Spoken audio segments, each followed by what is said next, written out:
Di giornata pertama, Milan secara nggak disangka-sangka itu meraih hasil imbang 2-2 melawan Torino ya, dan itu pertandingannya berada di San Siro. Eee, menurut line up yang gue lihat, jadi Fonseca memainkan pola 4-2-3-1, tetapi Saelemaekers berada di posisi back kiri. Kemungkinan ini jadi 3-4-3 ya, di mana ketika posisi nyerang, si Saelemaekers itu ditunjuk menjadi agak melebar ke wingback yang menggantikan Theo. Dan cara itu memang menurut penilaiannya Saelemaekers lebih baik penilaiannya. Tetapi pada gol pertama dilihat bahwa itu ada kalah duel ya, kalah timing antara Saelemaekers dengan pencetak gol dari Torino ya. Tapi di sisi lain juga, di sisi kanan juga ini jadi titik lemah ya. Calabria sang kapten memang lagi disorot penampilannya, sehingga tadi malam semakin menguatkan bahwa mungkin Calabria ini harusnya dilego. Tetapi gue bilang Calabria tuh masih ada kemampuan, masih ada banyak hal yang bisa diperbuat selama di Milan ya, dengan potensinya yang ada, dengan kualitasnya gitu ya. Dua-dua ini bahkan tertinggal lebih dulu ya 2 gol, namun selama 10 menit terakhir terus gempuran Milan akhirnya membuahkan hasil dan terciptalah dua gol penyama kedudukan dari debutan. Dari gol debutan Morata dan juga dari Noah Okafor yang menyelamatkan muka Milan. Ada peluang emas dari Leao ya, ini entah ini menjadi pertanda atau gimana ya Leao di musim ini. Tapi menurut gue itu Leao itu dikasih nomor 10 itu keberatan beban dia. Terbukti performa musim lalu itu jauh dari kata memuaskan setelah dia pakai nomor punggung 10. Karena gak gampang itu nomor punggung keramat ya 10 di mana-mana itu.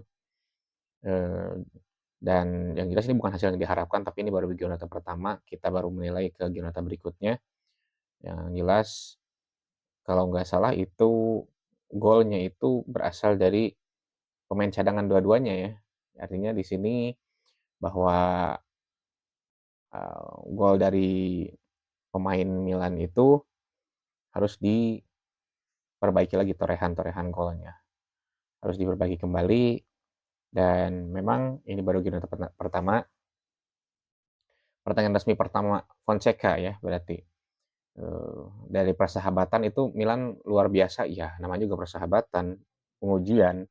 Belum lagi persahabatan itu kan gabungan dari pemain-pemain mudanya juga gitu, jadi nggak bisa jadi ukuran.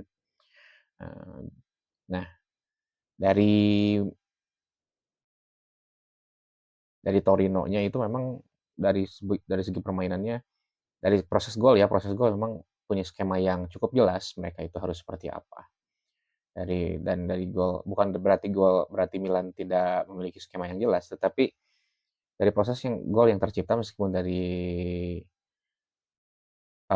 permainan terbuka, kita lihat itu memanfaatkan crossing-crossing ya. Reinders itu maksud nge-shoot tapi kena ke Morata.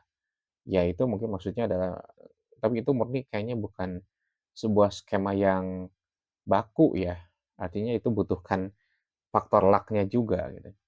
Nah kemudian dari Ahmed Musa, dari Musah ya, crossing Musah dimanfaatkan oleh Okafor sehingga terjadi 2-2.